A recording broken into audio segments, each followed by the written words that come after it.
enzymes released from mast cells can degrade toxins from spider or from a wasp. Okay? So the immediate response will be the mast cell to release the molecules to contain that reaction. But it doesn't stop there, and then it keeps on going and creates the problem. So one of our research objectives here at the Institute is not only to understand how mast cells release, but to understand what is it that we might have in our body, and maybe we more than others that respond severely, that contain the mast cells. There's got to be inhibitors that are there to contain the reaction. There's just no way around it.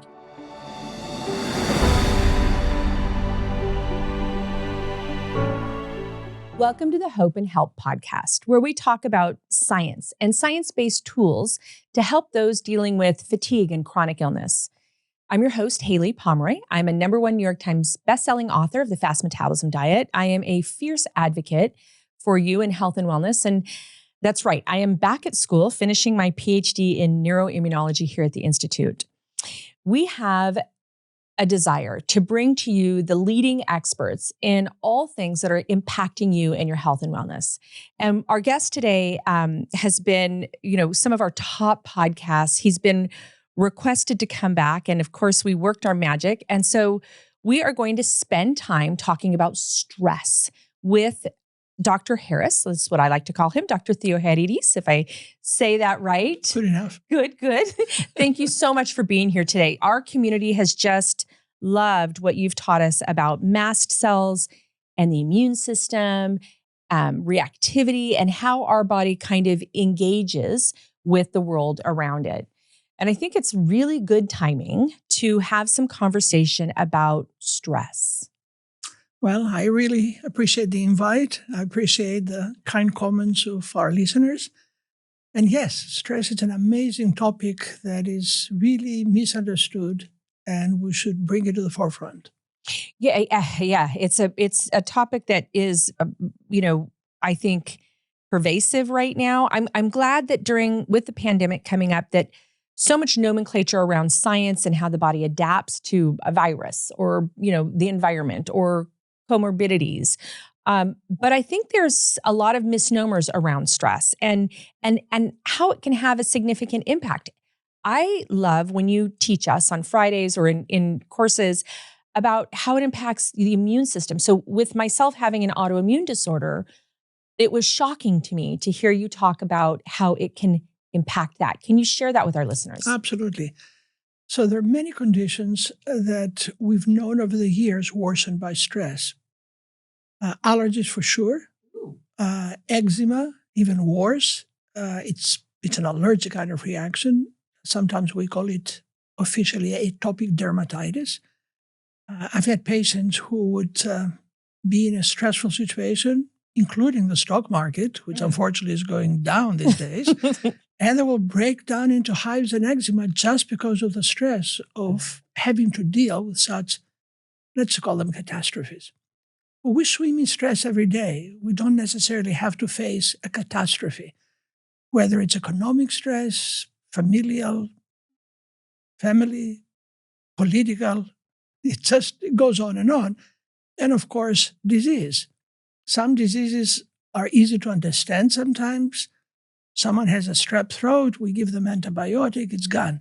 But other diseases are so complicated that we don't tend to think that stress may have an impact. And you quite appropriately indicated autoimmune diseases, where the body basically turns on itself. And in those cases, we've always struggled to find out what is the connection. And unfortunately, many times our colleagues would say, go see a shrink. It's all in your mind. Well, it is all in our mind, except that we've shown over and over with excellent publications that the first molecule released under stress, whether it's emotional or physical stress, called corticotropin-releasing hormone, OCRH, is released in the brain. So therefore, it's all in your brain, not your mind. But we were the first to show, among with other colleagues, especially Dr. George Chrousos, who's at NIH, it is released also outside the brain where we never thought it would be. And there, it stimulates basically an auto-inflammatory response. So when we have stress, we've thought that our brain says kind of danger, right? Or it has kind of those fight and flight hormones, correct? And what we're finding is that doesn't just happen in the brain, it happens throughout the body. We've taught, and I'm pretty sure in medical school they still teach only, that during stress, the part of our brain called the hypothalamus that communicates with a little stalk with the pituitary gland releases molecules that stimulate the pituitary, which then releases other molecules that stimulate the adrenal glands that sit on top of our kidneys, and that we put out either epinephrine, which in Europe we call it adrenaline, and glucocorticoids like cortisone. And those, for the longest time, were supposed to be anti-inflammatory, and to a large extent they are. But what we have shown, and since then many colleagues have repeatedly shown, is that CRH, which we thought was released only in the hypothalamus, only inside the brain, is released in the circulation, is released in the skin, the bladder, the gut, and there it causes pro-inflammatory effect, exactly the opposite, by stimulating the unique tissue mast cell that we've spoken about in the past, the mast cell, M-A-S-T cell. So when we talk about hormones, and it's interesting because you talked about glucocorticoids, and those, now it makes sense, those regulate allergy response also, right? Histamine and antihistamine, your body's natural anti-inflammatory, inflammatory hormones. But we used to think that our body sent these crisis hormones via excreting the hypothalamus, telling the pituitary, telling the adrenals to secrete crisis hormones that are anti-inflammatory. But you're saying the secondary release is actually pro-inflammatory. That is correct. And I wouldn't necessarily call it secondary. I think it's happening at the same time. Okay. And we still don't know how one is regulated versus the other. So we've published papers where we showed that in individuals that had, let's say, psoriasis, the CRH was high in the blood, it was high in the skin, and specifically, we showed that it binds to unique areas on the mast cell, we call them receptors, and triggers the mast cells to release not the well-known histamine, but cytokines and other molecules that are neuroactive. So for instance, it can cause inflammation, it can stimulate pain sensory nerves to convey the fear of pain, if you wish, and then resets the reactivity of these mast cells to other triggers that they never responded before. So I want to take a step back and talk about mast cells. But before, something that just, I guess, came full circle for me is we're talking about stress. Mm-hmm. Stress evokes this cascade of hormone secretions. Correct. That then are pro-inflammatory. Correct. That are pro-cell destruction. Correct. And also, when you said kind of the fear, pain, sensory, that can also be a big trigger for anxiety. Absolutely, yes. Yeah, and agitation. And stress. And stress. Correct. So it's a full... circle. Yeah, wow, okay. You mentioned that secretion is it in the mast cell or does it stimulate the mast cell? Well, now you're really getting deep into it. So until about a few years ago, we and others had published that CRH released either from the brain to the circulation or from local areas in the skin or the bladder, etc., was the trigger. Then we showed that human cultured mast cells in the laboratory actually synthesize and release more CRH than what the hypothalamus releases. So it's really amazing. Here's the hypothalamus under the fight or flight reaction, as you said, which was first published by Sir Hans Haylie, putting us into this mode of protecting ourselves. And most likely, as it should, probably does that for a few minutes, maybe an hour or so, and then it should actually dissipate, most likely from the hormones released, as you also indicated, from the adrenals. But for some reason that the CRH keeps on going, and now it starts engaging the mast cells, which now release molecules that induce inflammation. They release their own CRH, so it has an autocrine effect acting back on the mast cells, and then the reaction is impossible to block. So there's no off switch. There's basically. no off switch that we know of. Yeah. We've been struggling to find out off switch for the mast cells in general. But it should naturally happen in the body. We should jump out of the way of a locomotive or a car about to hit us, and then we should restabilize to a homeostasis. Correct. But with our patient population, whether it's individuals with long COVID or autoimmunity or ME CFS, we're seeing that on switch just being chronic. We've seen many patients with these conditions who might have had a history of mild allergic responses. And I call allergic in the broadest sense because in allergy, you have to have a specific antigen trigger. And we've had these patients come in and after car accident, after major surgery, after, God forbid, someone died in the family, after a major infection like COVID, now they respond to everything. And they're sensitive in so many different ways that it puzzles us. It's not just itching of the skin, that is kind of the classic way to understanding, an allergic response.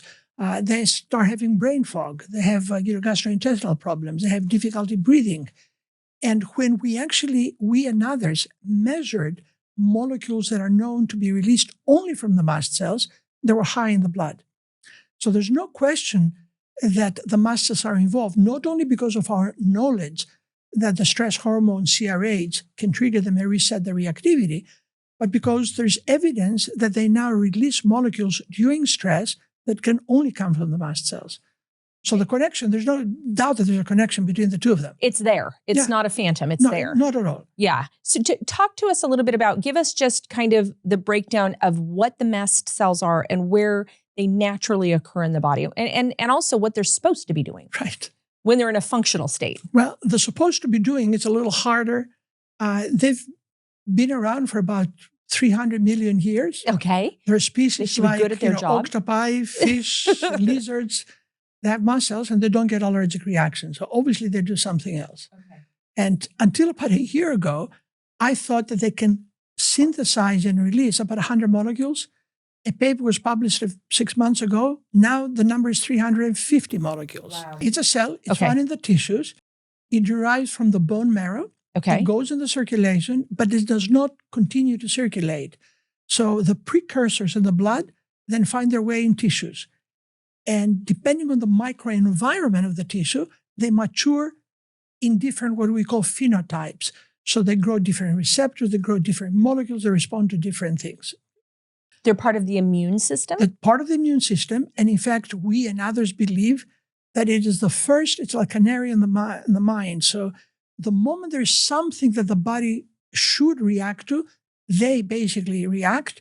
They release molecules that then now orchestrate a massive immune response, which, as you said, should be contained at some point. Right. But most of the times it's not contained, and then we're left with people being allergic to life, literally. Yeah, no, we're seeing it. It's, I mean, individuals that had, and the food sensitivities. Absolutely. In fact, there's a food allergy summit on the 30th of April, actually, in New York, that I'm invited speaker among others. And we will tackle exactly that. What is it that allows so much more reactivity now than it used to be? Of course, we have different foods, different chemicals in the foods. Chemicals. And the immune system colorings, et cetera. The body was never used to any of those, of course. Well, I always say if you separate out the things that are in the foods that aren't food, and you put them on the plate, right? If you were to say, here's a jar of yellow red number 5 and blue whatever, and maybe even some insecticides or some pesticides, and you were to set them on the table and said, would anybody like this? I don't think you'd get any takers, right? Of course not. But also, if we believe in science, we know that we're super smart to have an immune reaction when we ingest those things. And what we see is a lot of neuroinflammatory response when we ingest those kinds of things. When we package them in a food and put a pretty package, for some reason there's a disconnect or whatever. You can politicize it, you can judge it, or whatever you want to do with it. But if you were to isolate those things, and you were to say at a restaurant, would you like me to add some? red dye. Would you like me to add some insecticides or pesticides? Oh my God, yeah. Yeah, could you imagine You're if that so was much on target. the menu on the menu on a side, your side Well, dish? let me take you back to what you asked you, what might be a function of a mast cell. So the mast cell is like a soccer ball with about, 1,000 or so ping pong balls, and each ping pong ball having about 100 or so little marbles. So when it's activated, depending what the trigger is, it can release all the contents. It's like a hand grenade exploding, or it can release select molecules depending what the need is. There were publications by, unfortunately, my very good friend, the late Dr. Maurer from Charité in Berlin, who died recently hiking in Italy. He published some of the first papers that enzymes released from mast cells can degrade toxins from spider or from a wasp. Okay? So the immediate response would be the mast cell to release the molecules to contain that reaction. But it doesn't stop there. And then it keeps on going and creates the problem. So one of our research objectives here at the Institute is not only to understand how mast cells release, but to understand what is it that we might have in our body, and maybe we more than others that respond severely, that contain the mast cells. There's got to be inhibitors that are there to contain the reaction. There's just no way around it. Right. But in medicine, we usually look for triggers, not for inhibitors. And we miss the point, basically. But in immunology, I mean, that's what I love about, I just love that at our, neuroimmunology has brought this to the forefront, but that we look at our body's trigger response and the things that are off target, right? That like maybe it's supposed to go after a spider bite, but now it's going after your lung tissue. Correct. Right? Correct. And it's breaking down tissue, or Correct. autoimmune, it's attacking your own self. Your cells are leaking. You've got, substance out there that you're creating these antibodies towards. But I think that we want to learn, the turnoff mechanisms. Absolutely. Especially in our chronic or our, chronic fatigue, chronic illness, chronic COVID, long COVID, autoimmune. What is not turning off? Why is the body turning on self Correct. and self tissue? Correct. So I was talking to the Sarasota Oceanographic Marine Institute just last week, and I'll be doing the same thing with the Oceanographic Institute here at Nova, because there are, for instance, seaweed species that contain molecules that can block the mast cell. Yeah.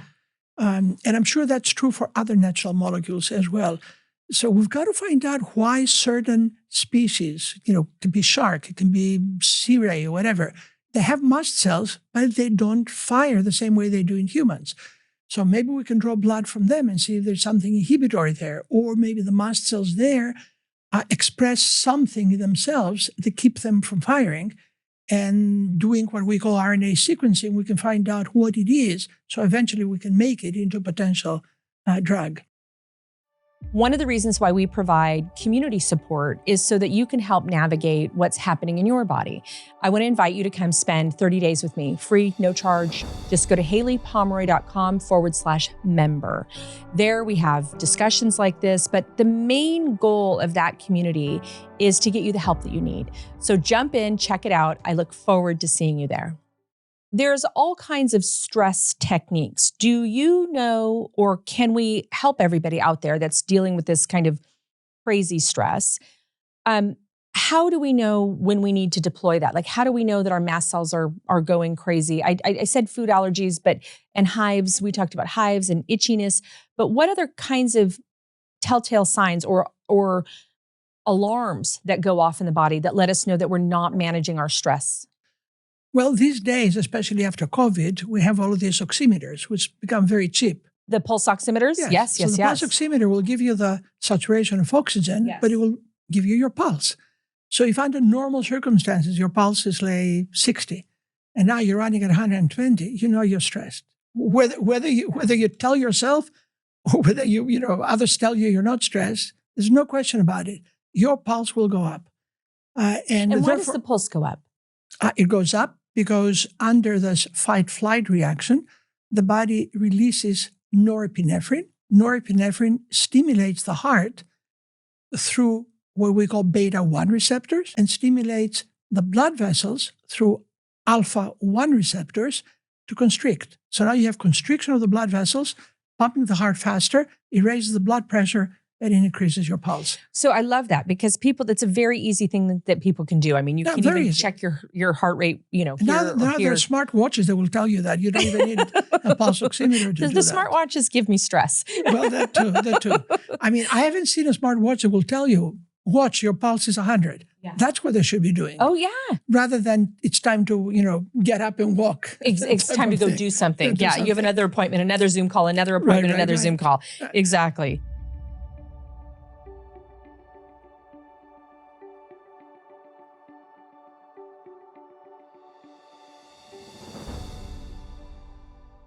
When the immune system is engaged in I'm going to say a negative way, when a person is already to the point where they've been diagnosed with either autoimmune or long COVID, or they think that could, or ME/CFS, what types of indicators, like are there certain labs that we run at the Institute that tell us or can have run? Well, it's complicated. There are no real specific labs for anything, including the mast cells. Most colleagues try to measure an enzyme called tryptase, but it turns out that most of the time it's not elevated anyhow. Okay. So if it's elevated, it's doomsday. You've got to do something about it, so to speak. But it could be a false negative. And it can be a false negative as well. But most of the time it's elevated if you have something called systemic mastocytosis, which is a rare disease. Okay. In contradistinction to mast cell activation disorders, which are much more common, where tryptase is not really elevated unless within 24 hours of an episode, which is impossible because you don't have a catheter to draw the lab, and most labs don't even know what tryptase is, and they're going to send it out, et cetera, et cetera. So if, in fact, we suspect that there is chronic problems, then we can measure some breakdown products of what I will mention in the urine.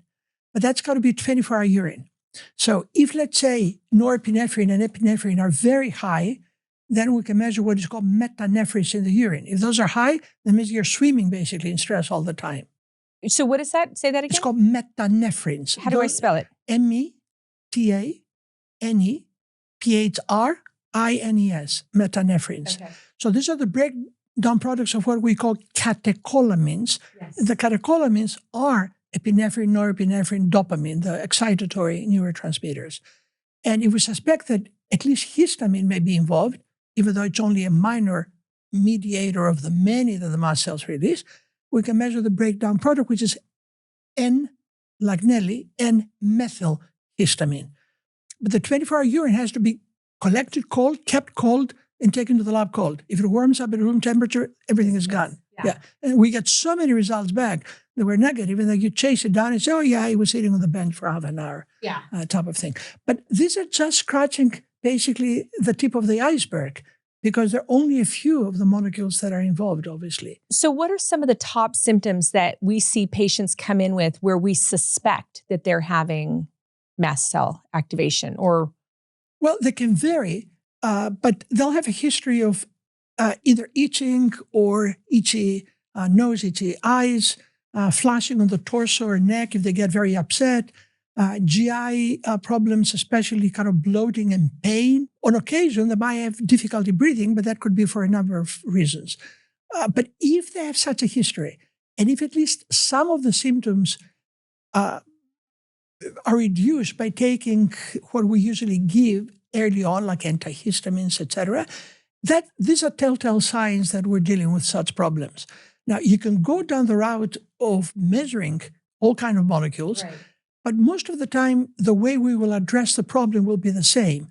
So usually the lab results for me indicate whether I'm missing something, whether I should increase the dosage, other than just changing course altogether, unless I'm surprised.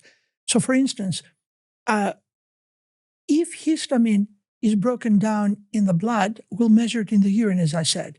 But if histamine is produced by mast cells in the intestine, then we can measure it in the stool, and it's not broken down. And what do we look for in the stool? So total histamine I would measure, for instance. Wow, okay.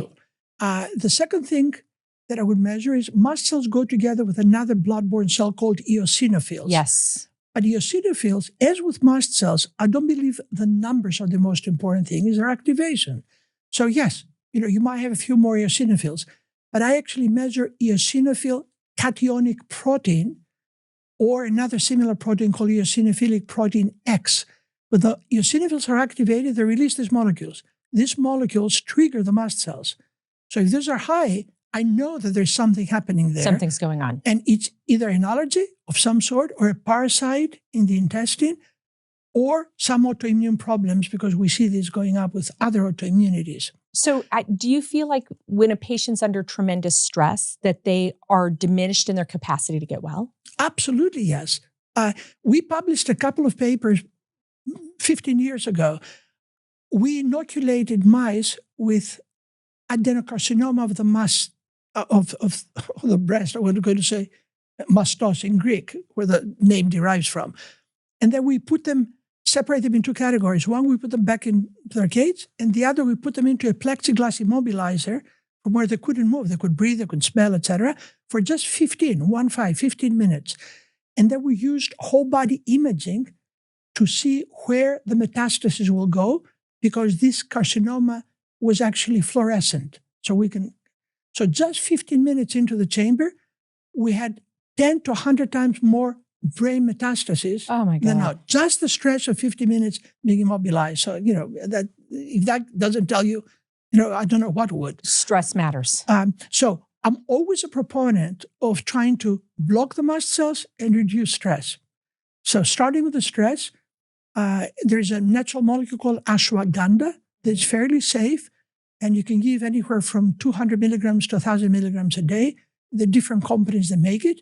It's a little bitter, so if you don't swallow a capsule and you put it into a suspension, you might want to sweeten it a bit. Right. Okay? The next step, before you go to drugs that are called benzodiazepines, like Valium, for instance, etc., if you don't have asthma, then I go to a drug called propranolol, which basically blocks the action of norepinephrine. So those are is it a beta blocker then? It's a beta blocker, but it's a broad beta blocker. That's why if someone has asthma, we don't use it. Right. But it works within half an hour. It's out of the body within 3 hours. You don't get used to it. We give it to individuals who have hyperparathyroidism, where their pulse is very high. And many times I would even recommend it to students before exams and during exams, because it doesn't cloud your mental abilities, but it calms you down. So Dr. Harris, maybe this is just such a basic question, but I was just at the doctor's recently. My mom was just at the doctor's recently, and I was with her. Why is stress not being at all addressed in medical appointments? I'm puzzled myself. Okay. We've known about stress, as I said, since Haylie actually published on it. We know it's important. I've written 2 invited reviews just recently about stress and all kind of conditions. And what is amazing is you go to a physician, most of the time you wait for an hour or 2 before they see you. Any way we approach medicine is stressful, right? Whether we have a chronic condition, whether we wait. I have a colleague recently who was identified with a serious disease, and the next first appointment is 3 months from now. What kind of medicine is that? For my mom, they said, we'll call you in 3 months to schedule you an appointment. And I said, I called back and I got on with her and I said, well, when will the appointment be? 3 to 4 months after that. And I said, she wouldn't be calling you just to say, she's not wishing you a happy birthday. We're not going to be around if you have to wait exactly. that long. Okay? Or you're worried. That's the part too. I wish that when people came in to see their doctor that they talked about stress, they talked about nutrition, they talked about lifestyle. Absolutely, as the first line of getting well. Correct. Because there's not a drug on the market that can out-medicate, right? Correct. The environment for which we're in. So, there are many countries, including Japan, for instance, where they would give a break in the middle of the day for employees to just go and sleep or do something else. And we have colleagues here at the Institute that do acupuncture, they do, yoga, they can do all kind of calming exercises. They do help. Sometimes just playing classical music for, 15 minutes will do the job. Yes. We have to do that. We have to unwind. And if we don't understand how important it is, then the take-home message is that stress is going to do you in one way or another. It affects, family dynamics. It affects, children dynamics. It affects, workspace, everything. So addressing the stress, however we do it, is important. Addressing, as you know more than I, foods that might be pro-inflammatory and eliminating those is very important. And then adding foods or other interventions that might reduce inflammation. And as we've spoken in the past, I helped design a few dietary supplements that are entirely natural, such as pure lute that has only luteolin, or Neuroprotect that has luteolin quercetin, mixed in olive oil to increase absorption from the intestine, and with very good published studies that they reduce actually inflammation. And they can be used with any other modality, drug-wise or otherwise. And that the thing is that those types of natural therapies are actually feeding the body back into homeostasis as opposed to shoving the body into a different, masking symptoms. Correct. See, medicine doesn't like supplements because they can have different effects. But when the supplements are pure, and in this case of the algonaute supplements are 98% pure, you try to avoid hitting different targets. Right. But what I need to stress is regardless of where our listeners get, let's say, these molecules called flavonoids, their names that don't make sense. They're like soy flavonoids. Does that mean they come only from soy? If they do, that's not necessarily good, because if someone has endocrine tumors, pancreatic, endometrial, breast cancer, soy is estrogenic, so it's going to make things worse. But no one is telling you that. Or they publicize all the time flavonoids for immune support. What does that mean? I don't want to actually make the immune system worse if it's already causing pro-inflammatory and pro-autoimmune problems. I want to balance the system rather than strengthening it. So in fact, there is in the States what is called FTC, Federal Trade Commission. They should be looking for these names, and they should be banning these names, because they're just misinforming the public. And at the end of the day, they're going to be making many conditions worse rather than better. I appreciate that so much. And one of the things that, when I first came into the Institute and I had a conversation with Dr. Klimas, and I'm going to ask you this same thing, is, when I was talking to Dr. Klimas, I tremendous success and in HIV and ME/CFS, now in long COVID, with the veterans, and, immunology, like the bios are massive.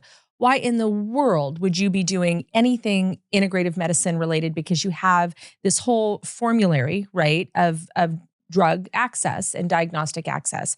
And her response was, because I couldn't get my patients well. That's absolutely true. Right.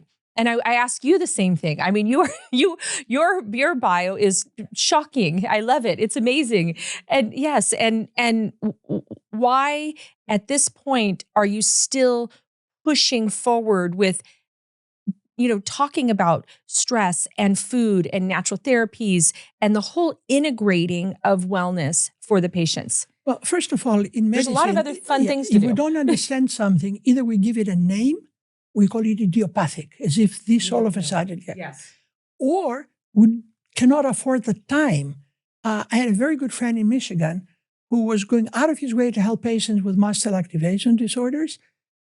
He said, my practice is shutting down because these patients are well-read. They require about 2 hours of my time. I cannot recoup more than about 15 or 20 minutes from any insurance company. I cannot afford it. Okay? So there are other factors. And now, as you know, unfortunately, research is being shut down. We used to, when I was in medical school at Yale, we students and professors used to be around a table brainstorming about a case. Insurance companies don't cover that brainstorming anymore. It's got to be this, that, or the other thing. And that forces us, of course, to do expensive testing just to make sure that we cover our back in case something goes wrong, rather than getting to an integrative approach of how to treat someone. But we have to change it. It's got to start with kids, right? Absolutely, understanding yes. themselves, their bodies, the food, how they engage with it. And then we've got to change it in the medical schools. We don't teach at medical school integrative medicine. And integrative medicine has a bad name to it, because a lot of physicians think it's alternative. It's worse than alternative. Right. I mean, NIH has an Institute of Alternative Complementary Medicine. So obviously they recognize it to some extent, but most mainstream physicians don't believe that any of that is reasonable. And to some extent, because we've done this to ourselves. In other words, there are thousands of dietary supplements out there. The FDA had done a study, I don't know, about 10 years ago, where they checked randomly about 1,000 such supplements. 65% had zero of what they claimed. Right.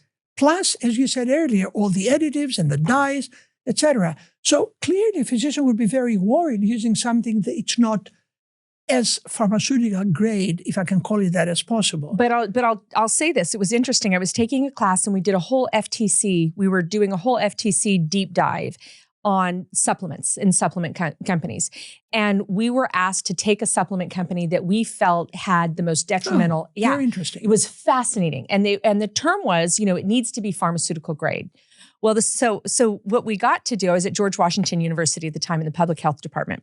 What we got to do was they didn't want us to disclose the supplement company name. We didn't want to disparage or get in trouble for disparaging a supplement company name. So I picked one that's owned by a very predominant pharmaceutical company.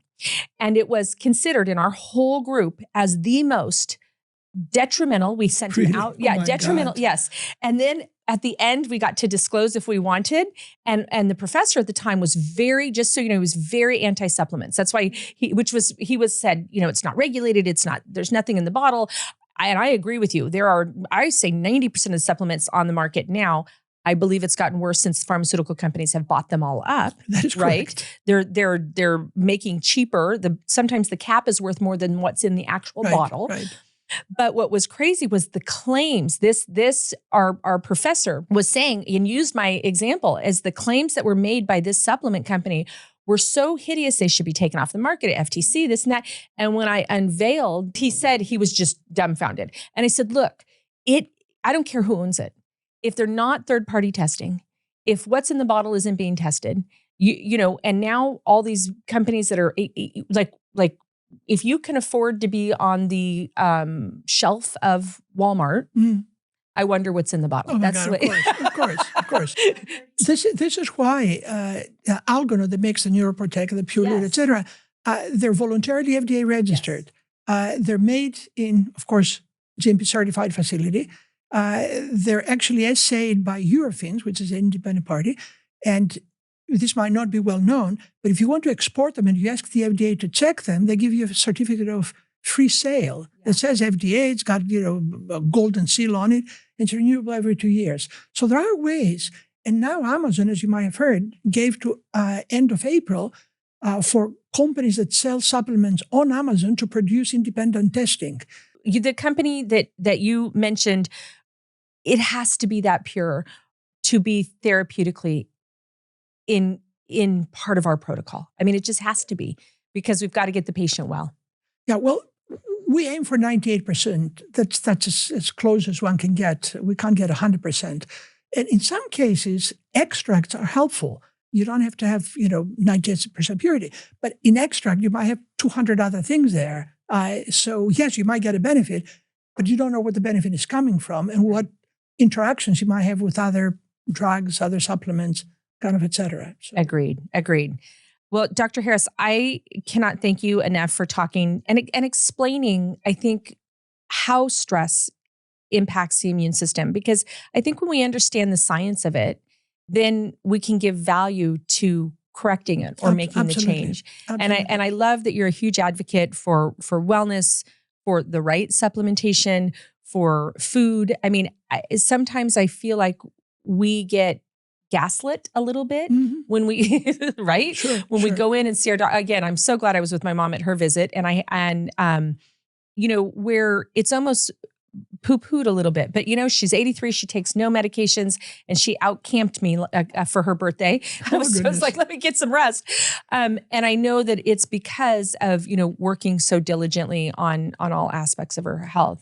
Well, we've been trying very hard, maybe this will happen in the next few years, is to expand the institute in a way that we can bring patients in a very idyllic place here in Florida, which is so beautiful, put them up for a couple of weeks, take time to talk to them, listen, find out about everything that is happening, do whatever testing will have to be done, allow them to calm down, remeasure the molecules, and then send them out with some, decent advice, but not, come in, write a prescription. We just don't do that, and no one should be doing that. No, yeah, and no one should be doing that. And I want us, you just gave us all permission to not expect to get well doing that, right? True. It takes so much more. The human body deserves so much more respect and reverence and time. Absolutely. Yeah. Absolutely. Yeah, well, thank you very much for choosing this topic. And I believe we're going to be learning a lot more Unfortunately, many of the drugs that we've had to reduce anxiety had turned out to be addictive, turned out to have all kinds of side effects. So I hope that our listeners will not necessarily jump in those categories of drugs before they at least either talk to you or me or think about alternatives. And understand themselves first. True. Yeah, because it's hard sometimes to unwind afterwards. True. Thank you so much, Dr. Harris. We will, of course, get a million questions. You guys post your questions. I'm hoping you'll come back. Oh, I will for sure. Wonderful. Thank you again.